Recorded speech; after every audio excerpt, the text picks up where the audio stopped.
Mukama waffe omulungi yeebazibwe, mbalamusizza mu linnya eddungi erya Mukama waffe Yesu Kristo omwana wa Katonda omulamu. Ne neebaza ekisa n'obukuumi Mukama bw'atadde ku bulamu bwaffe obw'omwoyo n'obw'omubiri. Program obulokole kye ki nga yaweebwayo management ya Sot Media, ate nga nze Musumba Kayizi Edward abeerawo buli lwa Sunday okugikwanjulira. Ne Sunday eno ey'olwaleero twebaza ekisa kya Katonda nti abukeesezza. Abatulaba n'abawuliriza mwenna njagala okwebaza abasumba okuva mu bitundu byonna eby'eggwanga lino be tukyaza wano buli lwa Sunday. Ate njagala n'okwebaza abasajja n'abakazi abalokose obulamu bwammwe bukyusiddwa, abaziddwa obujja okuyita mu pulogulaamu eno. Kisa nno kya Katonda, simaanyi gaffe wadde obusobozi bwaffe, naye nsaba nti ne mu mwaka guno Mukama yeyongere okulabisibwa mu kitiibwa ne mu maanyi. Njagala ekiseera kye kimu okusaasira abafunye ebisomozo eby'enjawulo mu nnaku zino, abalwazizza, abalwadde, abafiiriddwa, mwenna abafunye ebizibu eby'enjawulo nsaba ekisa kya Katonda. Abali mu makomera ag'omwoyo n'ag'omubiri bayimusa ga Katonda omuyinza, maaso ga Katonda omuyinza ebintu byonna, ajjanjaba abajjanjabe, akubagiza abakubagize, asaasira abasaasirire ddala, abalwadde abawonye, abazza obujja agamba nti ye Katonda asonyiwa obutali butuukirivu bwaffe n'awonya n'endwadde zaffe. Ate n'agamba nti atumye ekigambo kye ne kibawonya ne kibajja mu kuzikirira. Nsaba wabeerewo abeera akyalirwa mu ngeri ey'enjawulo kyene olwaleero omusana guno ogw'olwaleero. Pulogulaamu eno ejjibwa mu Bikola Abatume Ssuula 8:30. Omusajja ono omulaawe eyajjanga olunye n'afuna ekigambo kya Katonda n'akyusibwa n'alokolebwa n'addayo ng'asanyuka. Nsaba essanyu libeere mu nnyumba yo, mu buweereza bwo, mu maka go, mu baana b'abuwala n'ab'obulenzi. Olabe obulungi bwa Mukama mu nsi eno ey'abalamu. N'enkya eno olukyaziza omusumba naye nga sinnamwaniriza, ka twewombeeke tusabe. Taata omulungi, Kabaka w'abakabaka era Mukama w'abakama, nga ggwe wekka gw'oteesa ebigambo ebirungi Kitaffe atagooka bakuwa emirembe, yayogera eri abaana bo ab'obuwala n'ab'obulenzi nga bali mu bwambe, bali mu busibe, n'ogamba nti omanyi ebirowoozo ebirungi by'olowooza gye bali eby'emirembe so si bya bubi. Ebigambo ebyo bye nzikiriza nti naffe byaffe enkya eno ey'olwaleero waliwo ali mu buyinike, waliwo ali mu buwambe, waliwo ali mu busibe, waliwo ali mu matigga, waliwo ali mu mabanja, waliwo asobeddwa. Bonna tubaleeta gy'oli enkya eno ey'olwaleero. Katonda Kitaffe omutukuvu basisinkane bagololere omukono gwo ogw'amaanyi ogutayimpa badde, bataase, bajune, bayambe, abalala nga baweereza bo naye webayita baserera. Si ggwe wayogera mu Zabbuli eya 3:19 n'ogamba nti ebibonyoobonyo by'omutuukirivu ebingi naye Mukama omulokola mu byonna. Lokola, saasira, z'obujja, Kabaka w'abakabaka. Taata naffe abali mu studio wano okugabana ekigambo kya Katonda, tukkakkaana wansi wa Namulondo oyo gwe wekka ofuga era olamule. Si ffe naye ekitiibwa kyo n'amaanyi go n'okusaasira kwo birabisibwa mu Kristo Yesu Mukama waffe.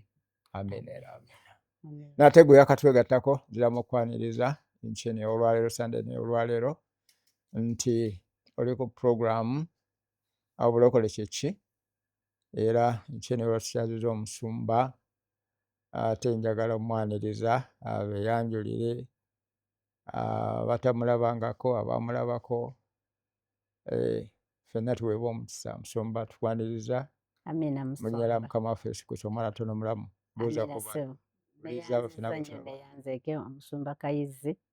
Njagala kwebaza Katonda olw'obulamu bwange n'omukisa okubeera wano. Mbalamusizza abatulaba mu linnya lya Mukama waffe Yesu Kristo omwana wa Katonda omulamu. Erinnya lyange nze Nnaabasumba Allen Josephine, Mukama gwe yasaasira, Mukama abampera omukisa naddala abaateekawo pulogulaamu eno okuba nga tusobola okujja ne twogererako ekigambo kya Katonda. Omusumba Rosias Bugingo Ssebo tweyanze ne Maama Makula ne management yonna eya TV eno. Mukama abawe omukisa era Musumba nziramu okwebaza. Weebale nnyo ssebo, weebale ddala okunkyaza. Mukama akuwa omukisa. Amiina. Amiina. Tugenda butereevu mu kigambo kya Katonda. Ekigambo kya Katonda tukiddiŋŋana kubanga buli lwa Sunday wabeerawo omuntu nga gwe mulundi gwe ogusoose okukiwulira, ate naawe yakiwulira edda. Si kibi ate okukiddamu addiŋŋana ekigambo yakijjamu omulamwa. Gikola Otumeesula 8 katusome okuva ku 2:6 tufune background eyaddala. Naye malayika wa Mukama n'agamba Firipo ng'ayogera nti, golokoka ogende obukiika obwa ddyo okutuuka mu kkubo eriserengeta okuva e Yerusaalemi okutuuka e Gaaza. Ekkubo eryo lya ddungu. N'agolokoka n'agenda. Kale laba omuntu Omwesiyopya, Omulaawi, omukungu wa Kandake kabaka omukazi ow'Ebwesiyopya eyali omuwanika w'ebintu bye byonna, yali azze e Yerusaalemi okusinza. Yali addayo n'atuula mu ggaali lye n'asoma nnabbi Isaaya 2:9. Omwoyo n'agamba Firipo nti, sembera weegatte n'eggaali eryo. N'addukana Firipo n'amuwulira ng'asoma nnabbi Isaaya. N'agamba nti, obitegedde by'osoma? N'agamba nti, nnyinza ntya wabula nga waliwo andagirira? Ne yeegayirira Firipo alinnye atuule naye. Mu kifo awandiikibwa we yali asoma we wagamba nti, yatwalibwa okuttibwa ng'endiga, era ng'omwana gw'endiga mu maaso g'omusazi w'ebyoya bwe gusirika. Bwe kityo teyayasamya kamwa ke. Mu kwetoowaza kwe omusango gwe gwaggyibwawo. Ekika kye ani alikinnyonnyola? Kubanga obulamu bwe buggyibwa mu nsi. 3:4.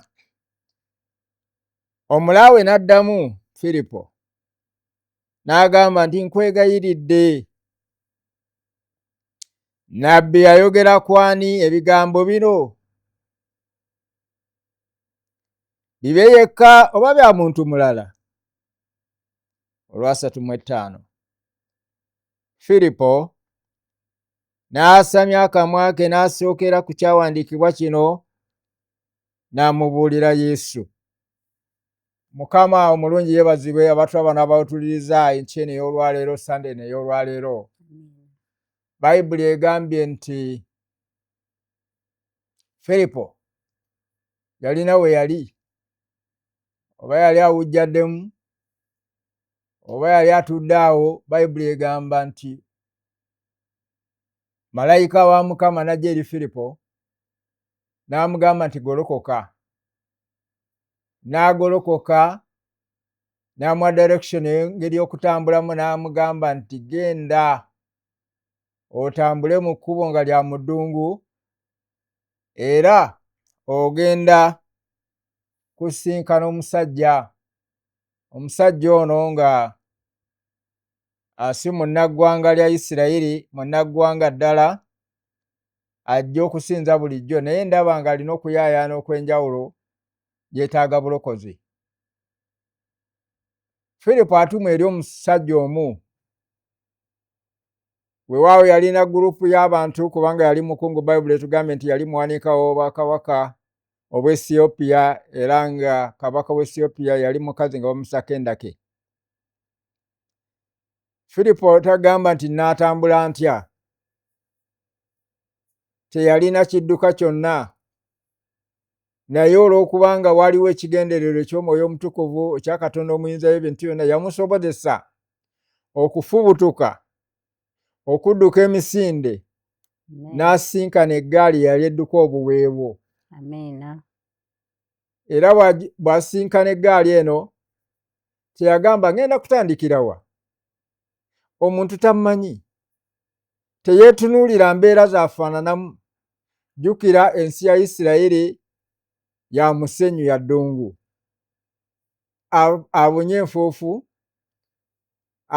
atuyanye, atonnya ntuuyo. Naye ebyo byonna teyabitunuulira, yatunuulira kigambo yatunuulira bubaka obwali bumuweereddwa kabaka w'abakabaka mukama w'eggulu n'ensi. Atuuka ku ggaali eno nga muliko omusajja omukungu yeetoolodde obukuumi, eggaali ejjudde ebirabo n'amatiribona, n'awulira ng'omusajja ono omukungu yali asoma mu lwatu, yali tasoma mu kaama, yali asoma nga ne bali atudde nabo bawulira, nga bwe batambula nga ye bw'asoma, naye wadde baali bawulira nga tebategeera by'asoma, nga naye yennyini abisoma tamanyi makulu gaabyo. N'olwokubanga Firipo yabiwulira era nga yali atumiddwa afuna obuvumu okwaŋŋanga omusajja ono nga tatidde bukuumi obwali bumwetoolodde. Omukungu munene yeetooloddwa abakuumi, kabe kasinge waliwo n'abamuwerekerako abaali bava mu Yerusaalemi bamutuuse ku nsalo ate yeeyongereyo. Naye bonna teyabitunuulira, n'ayima gye yali ng'adduka, n'ayima gye yali n'atuma n'alagiriza ebigambo nga by'amaanyi ate nga bibuuza, n'agamba nti by'osoma obitegeera oba obitegedde? Nga tafuddeeyo ani gw'agamba, nga tamaze kubuuza kiki ekigenda okunkolwako, ng'amaliridde okukkiriza okutambula n'ekigambo kya Katonda nga Mukama bwe yali amutumye era bwe yali amugambye. Mu kwetoowaza okunene okw'amaanyi, omusajja ono omukungu teyali muntu wa bulijjo, teyali muntu wa kuzannyirako, wa kusaagirako, naye yalina obwetoowaze obw'enjawulo, akakkana mu maanyi, akakkana mu kisa ekyo, n'agamba nti nnyinza ntya okuggyako nga waliwo andagirira olw'ebigambo bino ebinsibye akandooya, bye sitegeera, bye simanyi, bye sirina makulu gaabyo. Bayibuli egamba nti amangu ago n'alagira eggaali okuyimirira, mu kiseera kye kimu ne yeegayirira Firipo alinnya atuule mu ggaali. Ono yali munnaggwanga, nga ne mu yeekaalu gye yali ava teyayingira mu yeekaalu, kubanga bannaggwanga tebakkirizibwanga kuyingira mu yeekaalu kutuula awamu n'Abayudaaya. Baalina ekifo kye baali babazimbidde nga kyebweru, wadde mu bukungu bwe ne mu bitiibwa bwe ne mu maanyi ge era yakoma bweru, wadde nga yaliyo emizindaalo egiwuliza ebigambo, naye nga yali akomye bweru. Naye yeegayirira omusajja ono Omuyudaaya alinnya atuule wamu naye, nga tamanyi omusajja ono agenda kumugamba atya nti sisobola kutuula naawe munnaggwanga. Naye bw'ayimiriza eggaali, olw'okubanga waliwo missioni nga yakulokola omusajja ono omukungu, ng'eggaali yayimiridde yeewuunya okulaba omusajja Omuyudaaya ng'ayingidde atudde wamu naye era nga yeetegese okumunnyonnyola. Mukama n'atutumye enkyene y'olwaleero, oba atutuma okuteekawo pulogulaamu eno okusisinkana abasajja n'abakazi nga olina gy'oli, olina w'osinziza, olina w'osabira, olina w'oyegayirira, olina w'ozimbidde okukkiriza kwawo, naye nga si mu kutegeera ddala Katonda. Mukama kyavudde atuwa ekisa n'okututuma tujje twogere naawe enkyene y'olwaleero. Nkusaba mu kisa ekingi ne mu bwetoowaze obungi okkirize okuwulira, si ffe naye ekigambo ekiramu eky'obwakabaka, ekigambo ekirokolera ekiwonya, ekigambo ekikyusa era ekizza obuggya. Mukama kyatutumye okujja okwogera naawe enkyene y'olwaleero. Ekigambo kino kya ssuubi, ekigambo kino kyatusinkana, Mukama yatusisinkana n'akyusa obulamu bwaffe, n'afuula ebitonde ebiggya, ate n'atuwa n'embavu n'amaanyi okuyisaawo ekigambo eky'essuubi era eky'obulamu, kubanga ono eyatusisinkana n'akyusa obulamu bwaffe, tukkiriza ddala nti akusisinkana enkyene y'olwaleero akyusa obulamu bwo. Kyendi olwaleero si kye nnali, Mukama alina weyansinkana weyanzija ate alina wantadde alina gyantwala n'okusinga byonna okusikira obulamu obutaggwaawo obw'ekitiibwa kya Katonda obutalina ngeri yonna gy'oyinza businkana nga si bitiibwa byansi. Omusajja ono alina ebitiibwa nga si bugagga bwansi. Omusajja ono yali mugagga. Bayibuli egambye nti yali muwanika wa bintu byonna ebya kabaka omukazi Kandake. Yali awanika bugagga wa bwakabaka omuli zaabu, omuli feeza, ruby, garnets, tanzanite. Ebyobugagga byonna by'oyinza okutegeera ebibeera mu mawanga ag'enjawulo, ono yali omwanika waabyo. Naye wakati mu kubeera omwanika waabyo yali mwavu mu kutegeera ekigambo kya Katonda era yali ayaayaana ate nga ne gye yali avuddemu mu ssinzizo eddene ery'ekitiibwa.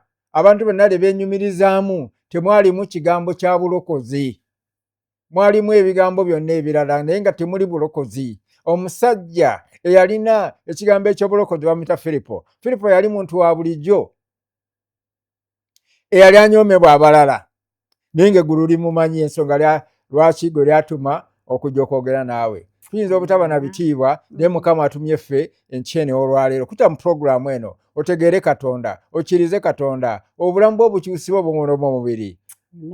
Mukama akumpera omukisa. Musumba kusaba oyongerezaawo. Mukama yeebazibwe. Musumba Kayizi Katonda yabikula amaaso g'abasirusiru basobole okutuusa mu bakungu ebigambo ebiramu. Amen. Bw'oyogera ku Filipo, Bayibuli nga bw'eyogedde okunnyonnyola ku musajja ono no yali mugagga nga bw'okireese naye ng'omusajja alina mu mutima gw'ekituli oba omuwaatwa ogw'okwagala okumanya ekisukka ku ssente, ogw'okwagala okumanya ekisinga ebikwatikako. Y'ensonga lwaki yabisoma yadde tabitegeera. Nze ekyansanyusa ku mwami ono newankubadde yali tabitegeera naye n'abisoma. Katonda n'alaba okuyaayaana kwe kumusindikira Filipo n'agamba genda weggate n'eggaali eryo onnyonnyole omwami oyo ekigambo ky'obulokozi. Mukama yeebazibwe. So abatulaba olwaleero mu makya ga leero Mukama yeebazibwe. Tutudde wano okwagala okwogera n'omutima gwo. Musumba Kayizi nafunye ekyawandiikibwa kino okugatta ku ekyo ekiri mu Yokaana essula ey'okuna.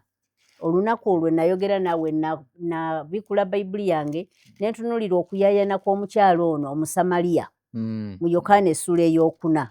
Ne ntunuulira naye engeri yali alina ng'alina ky'ayagala ng'alina w'ayagala okutuuka naye bambi nga talaba. Naye bwe tusoma ekyandikwa kino essula ey'okuna Yokaana okuva ku lunyiro lw'okuna ndowooza nze we ŋŋenda okuva. Lugamba nti era kyamugwanira okuyita mu Samaliya.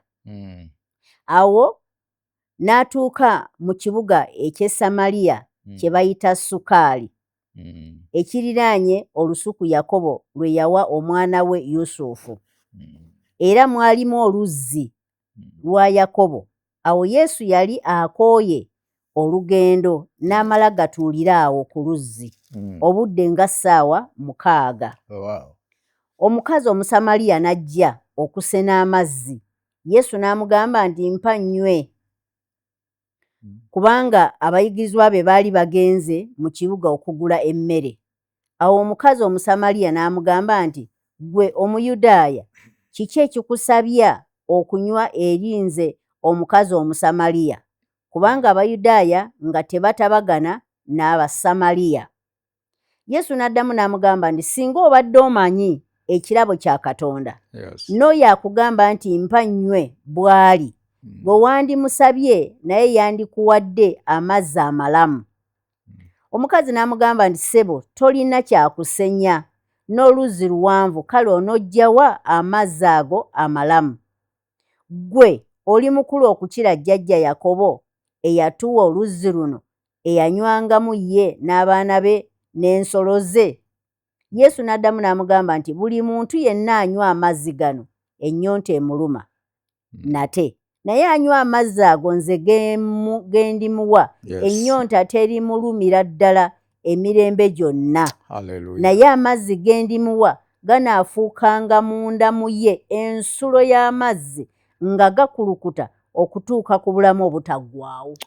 Nyinza okukomawo eno sitoola yonna enyuma okuva gy'eva paka gy'ekoma. Naye Musumba Kayizi kyenzudde kye kino nti waliwo abantu Katonda balengera nga balina okuyaayaana. Omukyalo ono bw'osoma sitole n'eggwayo Bayibuli egamba nti yali malaaya. Era wansi awo bw'okkirira Bayibuli ga Yesu yamugamba genda oyite balo. Omukazi n'agamba sirina baze. Ko Yesu oyogedde bulungi kubanga walina balo 5. Noono ogolese wansi w'ekitanda oba mu kitanda naye si wuwo. Omukyalo ono ng'asenya amazzi, nnyinza okuvuunula ekigambo mazzi oba oli awo ekintu ekyamusenya ng'amazzi ago kyali munda mu ye nga tekikoma. Esobola okuba nga yali ayina ennyonta nga yali ayenda ku buli musajja yenna nga luza n'amumatiza. Naye omukyalo ono teyamatiranga. Ng'abeera n'enkya n'oli n'olweggulo n'oli atulaba njagala kutegeeza omwaka guno 2026 Katonda akunoonya nga Yesu bwe yanoonya ono Omusamaliya, nga Yesu bwe yanoonya oli omusajja omukungu n'amutumira Firipo. Waliwo ebitagenda kukkusa newankubadde ng'obirabako. Abantu mufunye ssente, abantu mufunye amayumba, abakyala mufunye abasajja ab'enjawulo, naye amazima temukkuse. Naye Katonda ayagala kuwa amazzi. Yesu annyonnyola omukyala nti singa omanye ekirabo n'omuntu ali mu maaso go akusaba nti mpa amazzi nnywe, ye yandikuwadde amazzi ag'obulamu. Abatukuvu ba Katonda abatulaba olwaleero, obulokozi mazzi ga bulamu. Kye kintu ekikola awatali kirala.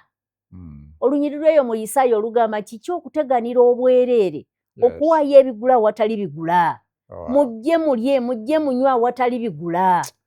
Musumba Kayizi nze Yesu yanzijja mu nfuufu nangulayo.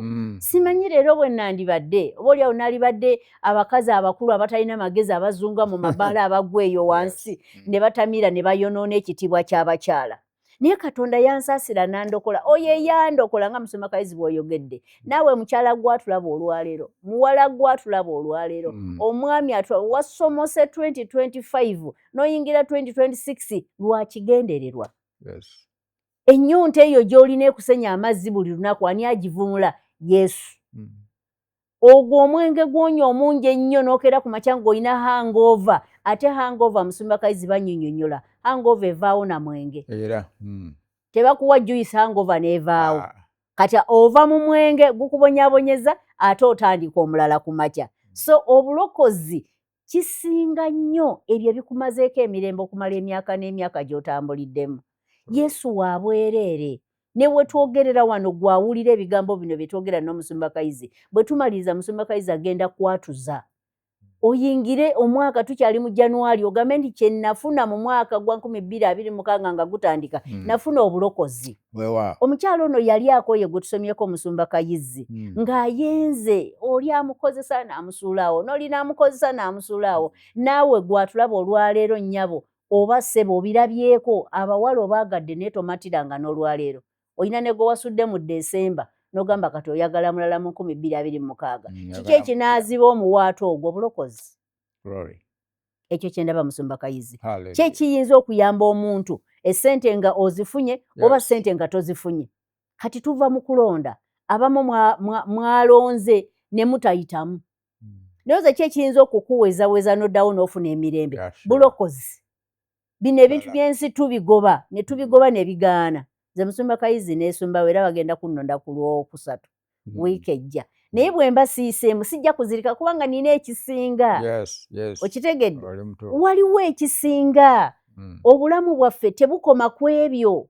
Obulamu bwaffe tuli mu lugendo, tulina gye tulaga. Era Bayibuli egamba nti omukyalo ono bw'amala okulya ebigambo bya Yesu n'abitegeera awulidde nga njogera ekyandikuwa kino. Kisome Yokaana essula ey'okuna, osome ku lubakunyira olusooka, otuukire ddala wansi eyo. Omukyala yagamba ti ndaba oli nnabbi n'aleka awo ensuwa ye. N'adduka n'agenda ayita abantu bonna n'abagamba bannange ntegedde oli omwami alabika nnabbi ayogedde byonna.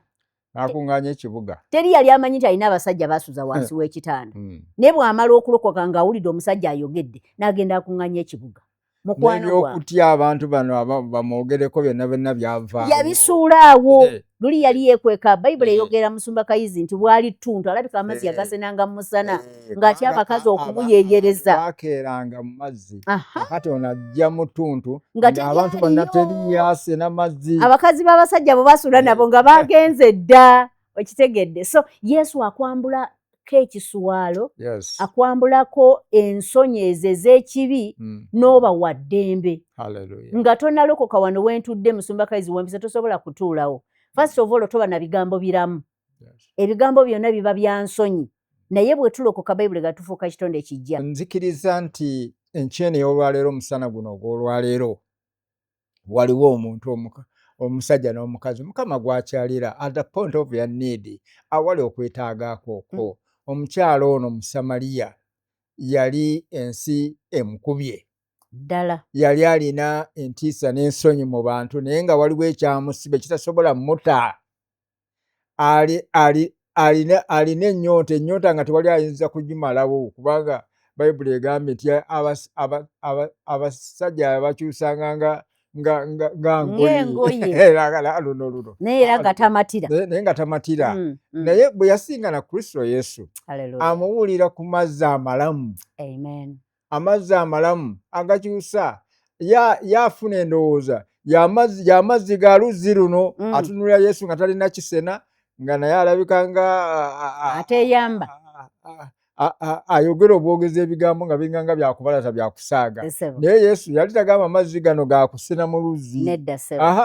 Amazzi gogenda okusena oganaaba ogaveemu onaabe ettundu liggwewo era obulire nga teweetaaga. Yali agamba amazzi ekigambo kya Katonda ekiramu ekigenda okutuula mu bulamu bwo. Ono Musumba kinzizaayo bwe tuddako emabega wano omusajja waliwo omusajja ono nga ate yali mukulembeze wa ddiini. Omusajja Nikodemo mu Uganda wano 3. Mu Uganda 3 babigamba nti waliwo omuntu omu Bafalisaayo erinnya lye Nikodemo omwami mu Bayudaaya. Oyo najja gy'ali ekiro n'amugamba nti Labbi, tumanyi nti oli muyigiriza yava eri Katonda kubanga tewali muntu ayinza okukola obubonero bw'okola bwe wabula Katonda ng'ali naye. Amiina. Yesu n'addamu n'agamba nti ddala ddala nkugamba nti omuntu bw'atazaalibwa mulundi gwakubiri tayinza kulaba bwakabaka bwa Katonda. Nikodemo n'amuddamu n'agamba nti omuntu ayinza atya okuzaalibwa bw'abanga mukadde? Ayinza okuyingira mu lubuto lwa nnyina omulundi ogwokubiri n'azaalibwa? Yesu n'addamu n'agamba nti ddala ddala nkugamba nti omuntu bw'atazaalibwa mazzi na mwoyo tayinza kuyingira mu bwakabaka bwa Katonda. Olaba nga omukungu ono omusomesa ono munnaddiini ono omukulu akulembera eddiini nga naye afaananira ddala ng'omukyalo Omusamaliya. Bino ebyokutegeera ekigambo kya Katonda tabirinaako naye ng'akulembera assibwamu ekitiibwa. Yajja nakiro lwa bukulembeze bwe baleme mulaba ti naye agenze ewa Yesu. Yajja bugeregere kiro mu ttumbi n'akonkona nga zze kumugamba nti tukuteesaako tukwogerako tulina ne bambega ne tukusindikamu era batuwa lipooti nti enjiri gy'obuulira olina ekyenjawulo, olina ky'ogamba wadde tetukulabangako mu madalasa gaffe ne mu nkuŋŋaana zaffe naye oli wanjawulo. Amiina. Yesu takuba mu ngalo n'agamba nti nsanyuse bannange namwe munjogera. Amugamba nti unless you are born again, okuggyako ng'ozaaliddwa omulundi ogwokubiri. Oluusi twagala okusiimibwa naye nga ddala omuntu ali mu busibe akusiima ali mu busibe n'omuleka mu busibe awo n'otamuyamba kubanga yaleeta ekiwera. Naye twetaaga okwogera amazima, twetaaga okubawo n'ekigambo kya Katonda kubanga ekigambo kya Katonda bulamu. Yesu agambye omukazi ono Musamaliya nti amazzi genkuwa ag'obulamu togenda kufuna nnyonta nate ennaku zo zonna ez'obulamu bwo. Omukazi alowooza ku mazzi ganagana ag'okusena naye ono ayogera kigambo kya Katonda ekiramu. Enkyeni olwalo nga tugaba n'essuubi n'amaanyi n'obuyinza bw'ekigambo kya Katonda tusaba ogulewo bw'ogula obulamu bukyuka. Ono omukyala yali kivume, yali kisekererwa Musamaliya naye bw'afuna essuubi ly'ekigambo kya Katonda n'annyonnyolwa n'ategeera n'amatira addayo n'akuŋŋaanya ekibuga. Ekibuga kyonna ekyesamaliya n'agamba nti ndabye omusajja ayogedde byonna ebinfaako byonna yandibanga ye Kristo. Omusajja omukazi yaleka omusajja mu kitanda naye amugamba nti obadde wakyusa olina ne gwolina essaawa eno naye siiwo muntu w'abandi. N'agamba nedda ono si wa muntu wa bulijjo. Ekyenera tugamba n'ekigambo kya Katonda tusaba ogulewo. Bwe tulaba omusajja ono muva puroguramu eno, omusajja ono omulaawe mu bukulu bwe ne mu bugagga ne mu bitiibwa yeetoowaza. Gwe yeetoowaliza muntu alabika nga wa bulijjo.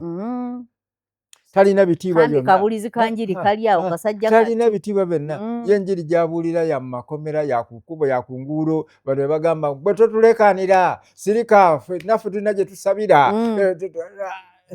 Osanga n'essaati yali eyina ekitogi nga kyayulika. Naye omusajja ono omukungu ng'alaba ekipya akkiriza kubanga omusajja ajja ne komandi abuuza ebigambo ng'alabika yalina ekyokuddamu.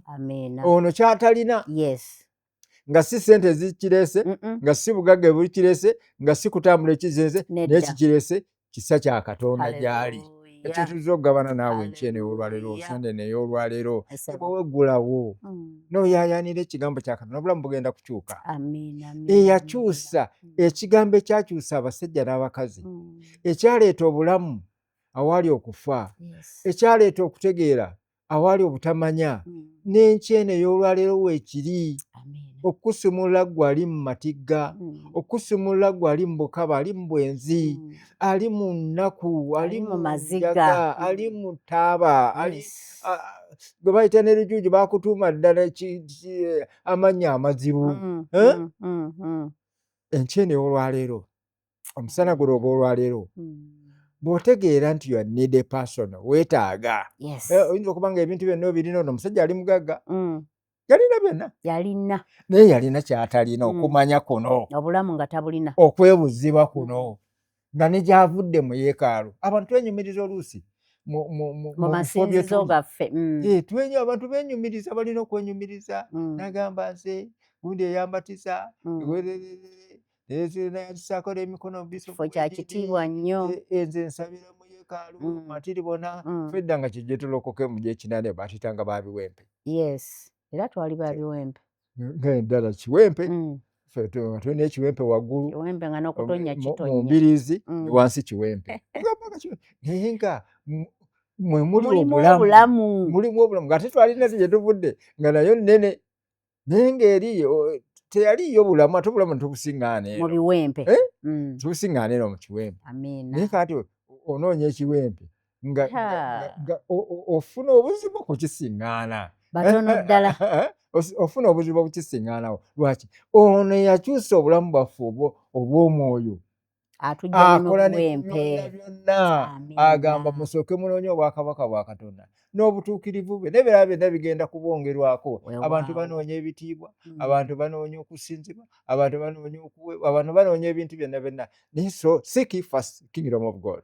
Sooka onoonye bwakabaka bwa Katonda. Ebirala byonna weebiri, ebirala byonna weebiri. Ogenda bifuna, ogenda bitambuliramu, ogenda kulaba obulungi bwa Mukama. Ono omusajja n'aliko obugagga bwonna n'ajja asinze Katonda, naye ne gwasinza si bulokozi, si bulokozi, waliwo ekikyabulawo. Omuzingo guno gwali gugwe, yali tagweyazise bweyazise, naye nga n'ebirimu tabitegeera. Wano yali asoma mu Isaaya 53 nga tategeera ono boogera kwani, ono boogera kwani, paka Katonda lwe yatuma omubuulizi w'enjiri n'amulambulira Kristo Yesu. Era baba bamaze kumulambulira Kristo Yesu wano batuuka awantu. Bikola tumasula 8 twakomye ku lwasatu mu mukaaga. Awo bwe baali nga batambula mu kkubo ne batuuka awali amazzi. Omulaawe n'agamba nti laba amazzi, kiki ekindoba era okubatizibwa? Filipo n'agamba nti obanga okkiriza n'omutima gwo gwonna kirungi. Amiina. Omulaawe n'addamu n'agamba nti nzikiriza Yesu Kristo nga ye mwana Katonda. 38 n'alagira eggaali okuyimirira ne bakka bombi mu mazzi, Firipo n'omulaawe n'amubatiza. Bwe baava mu mazzi, Omwoyo gwa Mukama n'atwala Firipo, omulaawe n'atamulaba nate kubanga yagenda ng'asanyuka. Obulokozi buleeta essanyu, obulokozi buleeta essuubi, obulokozi buleeta okusumula n'okuteebwa. Omukungu ono Firipo teyajja na kirabo kyonna, yajja na kigambo kya bulamu, yajja n'ekigambo eky'essuubi, yajja n'ekigambo ekikyusa ekisinga ssente. Nga omukungu ono yalina byonna, byonna yabirina. Yalina obuyinza, yalina obugagga, yalina ebitiibwa. Ebyo nno ensi byenoonya. Omuntu kyagamba nti mmaze oba namala. Oyo yamala. Oyo yamala. Naye ono bw'oba nga tonnafuna Kristo Yesu tonnamala. Tolina. Oyinza okuba ng'olina switi zonna.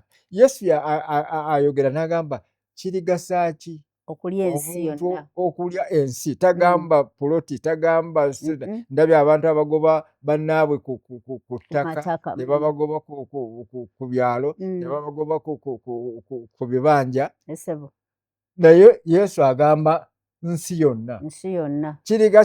Kirigasa ki omuntu okulya ensi yonna n'ofiirwa omwoyo? Naye ng'ensi yonna yiyo, you're universe. Ensi yonna yiyo. Kati Yesu nze we mutunulira Musumba Kayizi, Yesu tumutwale nga kiki? Tumutwale Bayibuli nga bw'egamba nti eggulu y'entebe ye n'ensi y'entebe y'ebigere bye. Yesu wa bonna. Abalina ssente beetaaga Katonda ng'omwami ono. Yali alina ssente, bwe tukubyamu akafaananyi, bwe tukireeta ayinza okuba nga musajja ali mu Benzi.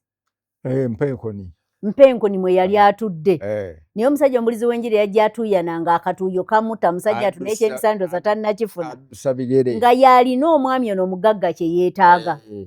Okitegedde? Kati Yesu waffe toyinza kumugabanyaamu. Abagagga bamwetaaga, abaavu bamwetaaga, abato, abawala abato, abavubuka abalenzi abato abakyalina amaanyi beetaaga Yesu.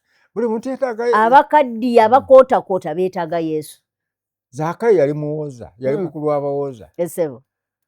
Naye bw'awulira ku ttutumu lya Yesu aba atambula. Yali musajja mumpi. N'amuga nti Yesu wuuyo ali mu ekibiina ekyo. N'akangalala nga talina kyalaba. Bayibuli egamba n'adduka emisinde ku luguudo nga basimbako emiti, n'alinnya omuti omusikamoola. Naye ng'omuti ogwo gw'amaggwa, alabe bulabi Yesu nga mugagga mu bundu. Yesu bw'atambula n'atuuka awali Zaakayo, atunula waggulu n'amugamba Zaakayo kamangu. Zaakayo yadduka buddusi okuva waggulu eyo ku muti ogw'amaggwa, n'agamba nti ngenda kukwaniriza mu nnyumba yange. Yesu n'amugamba nti leero ndi mugenyi wo. N'amutwala. Okumanya omusajja ali mugagga, yalina ne bbanka mu nnyumba ye. Yalina seefu ng'ejjudde ssente. Yali tyagiri, yali aziwezezza ng'azirina. N'aggulawo seefu n'agamba nti bwe mba nga nina gwe nalyaza amaanyi. Olaba okulokoka. Kakati ekindeese nti buli muntu yenna omugagga n'omwavu weetaaga Yesu.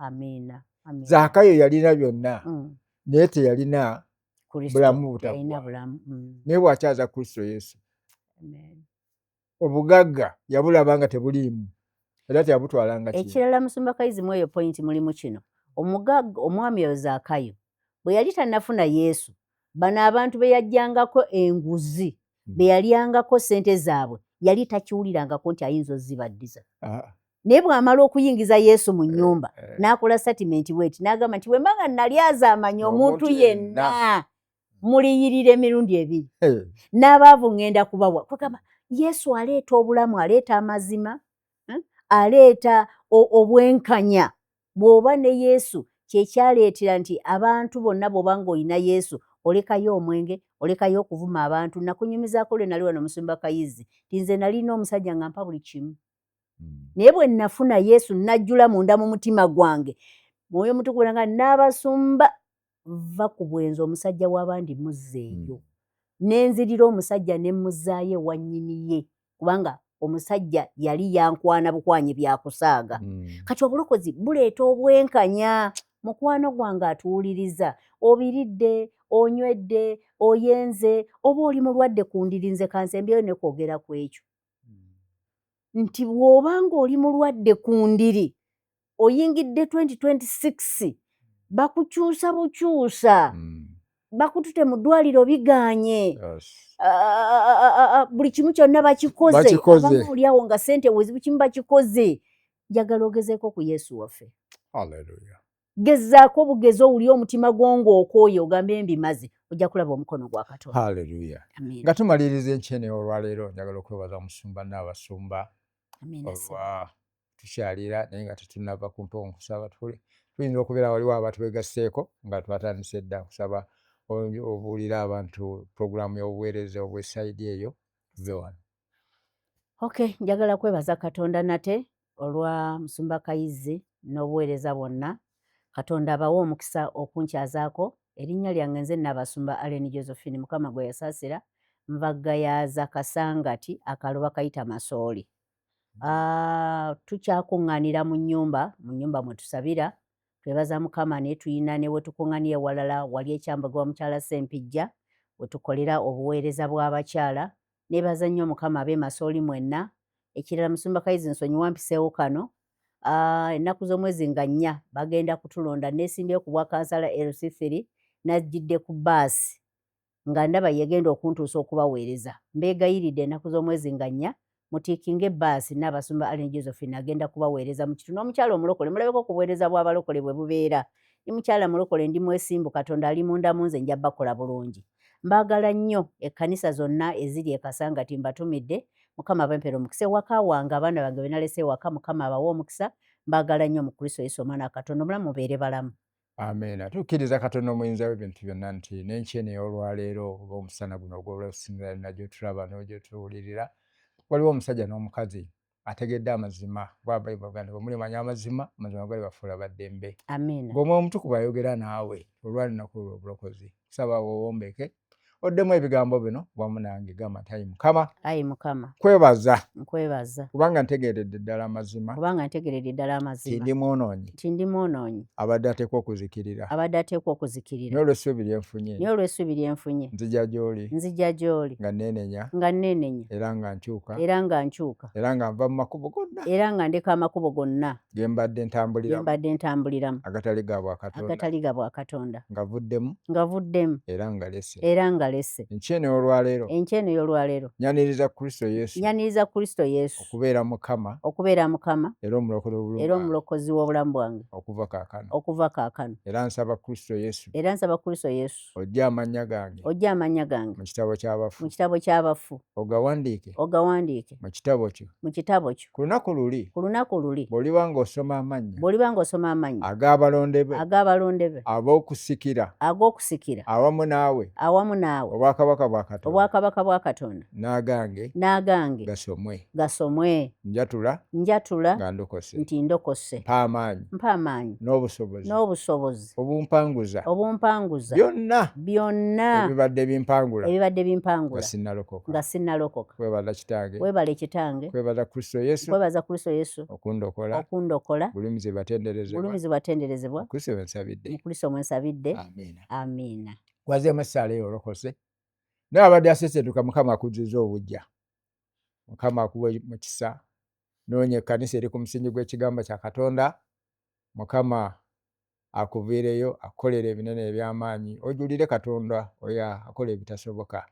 Mbadde Musumba Kayizi Edward nga bulijjo, nange mbaaniriza mu Divine Harvest Christian Church. Saabisi atandise dda, tutandika ssaawa emu ne Bible study nga tusoma lunyiriri ku lunyiriri nga tubuuza n'ebibuuzo, abantu okutegeera ekigambo kya Katonda okutuusira ddala ku ssaawa 3:30, ate ntandika saabisi eya ffenna Mukama abampera omukisa. Tusinkane wiiki ejja omusumba ng'oli eyo ng'oyagala okujja okugabana ekigambo kya Katonda jangu wano ku social media offices tukole entegeka.